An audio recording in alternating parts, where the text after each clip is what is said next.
وبركاته. نحمده ونصلي على رسوله الكريم أما بعد فأعوذ بالله من الشيطان الرجيم بسم الله الرحمن الرحيم.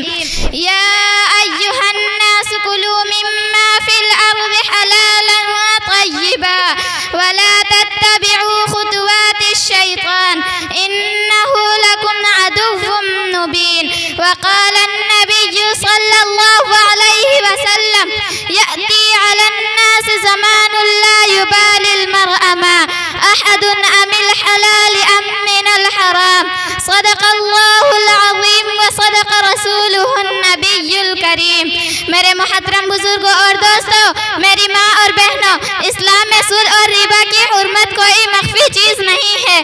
ہر کس و ناکس اس سے واقف ہے، بلکہ جو کسی مسلمان گھرانے میں پیدا ہوا ہو وہ اتنا ضرور جانتا ہوگا کہ اسلام نے سود اور رشوت کو حرام قرار دیا اور بیع کو حلال قرار دیا.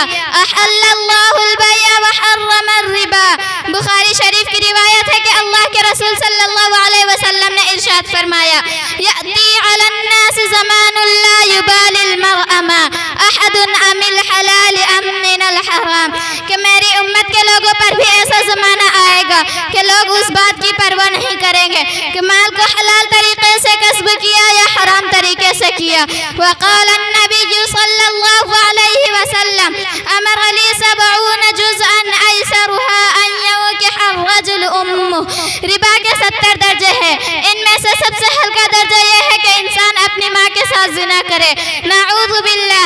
وعن ابن عباس رضی اللہ عنہما قال قال رسول اللہ صلی اللہ علیہ وسلم اذا ظهر الزنا وربا في قرية احلوا بانفسهم عذاب اللہ. جب کسی بستی میں سود خوری، بدکاری اور زناکاری عام ہو جائے، ایسے بستی کے لوگ اپنے اوپر اللہ کے عذاب کو حلال کر لیتے ہیں. میرے محترم بزرگوں اور دوستوں، یوں تو ہندوستان میں حرام خور پائے جاتے ہیں. چوری کے ذریعے، ڈکیتی کے ذریعے، اغوا کر کے، ناپ تول میں کمی کر کے، گھٹیا مال کو اعلیٰ مال بتلا کر. لیکن میری حقیر نظر میں سب سے خطرناک حرام خور وہ ہے جو سود خور اور رشوت خور ہو، جس نے مملکت ہند کو تباہ و برباد کر دیا. وزیر اعلیٰ سے لے کر چپراسی تک رشوت خوری میں مبتلا ہے اور قانون چند پیسوں میں بک رہا ہے. بے گناہ کو مجرم اور مجرموں کو بے گناہ ثابت کر دیا جا رہا ہے. گویا کہ آپ رشوت دے کر انسانوں کا ناحق خون بہا سکتے ہیں، ان کی مستقبل سے کھیل سکتے ہیں، ان کی صلاحیتوں کو تباہ کر سکتے ہیں. رشوت دے کر آپ قانون کو خرید سکتے ہیں، جھوٹے گواہوں کا انتظام کر سکتے ہیں، زمین و مکانات پر ناجائز قبضہ کر سکتے ہیں، امتحان میں اعلیٰ نمبرات سے پاس ہو سکتے ہیں. رشوت کی مہربانی سے آپ اپنے تمام جرائم پر خوشنما پردہ ڈال سکتے ہیں.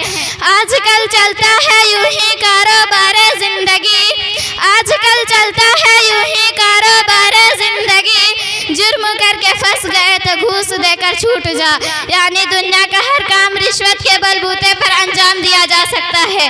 لیکن اگر آپ رشوت دینے کی سکت اور حوصلہ نہیں رکھتے، آپ قانون کی پاسداری کرتے ہیں، آپ کا خوف خدا غالب ہے، آپ غربت و افلاس کے شکار ہیں، تو بس لیجئے آپ قانون کی پاسداری کرتے ہوئے بھی آپ کو اپنی قیمتی زندگی جیل کی نظر کرنا پڑی. چند ہی دنوں پہلے اخبار میں یہ خبر شائع ہوئی تھی کہ ایک بے گناہ شخص کو آوارہ گردی کے الزام میں جیل خانے میں ڈال دیا گیا تھا.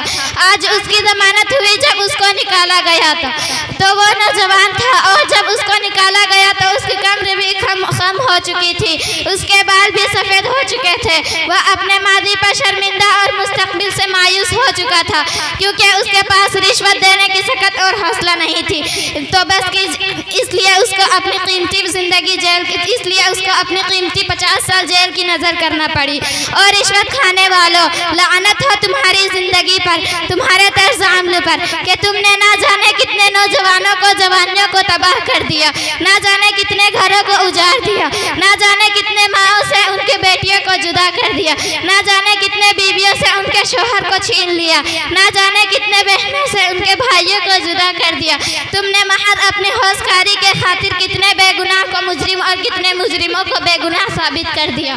میں اپنے تمام مسلمان عہدیدار خصوصاً بزنس کرنے والوں، فیکٹریاں چلانے والوں سے اپیل کروں گا کہ وہ رشوت کے لین دین کو ختم کرے، سود خوری کو ترک کرے، اپنے معاملات کو شرعی حدود کے دائرے میں انجام دیتے ہوئے اسلامی قوانین کی پاسداری کرے۔ اللہ تمام مسلمانوں کو عمل کی توفیق عطا فرمائے۔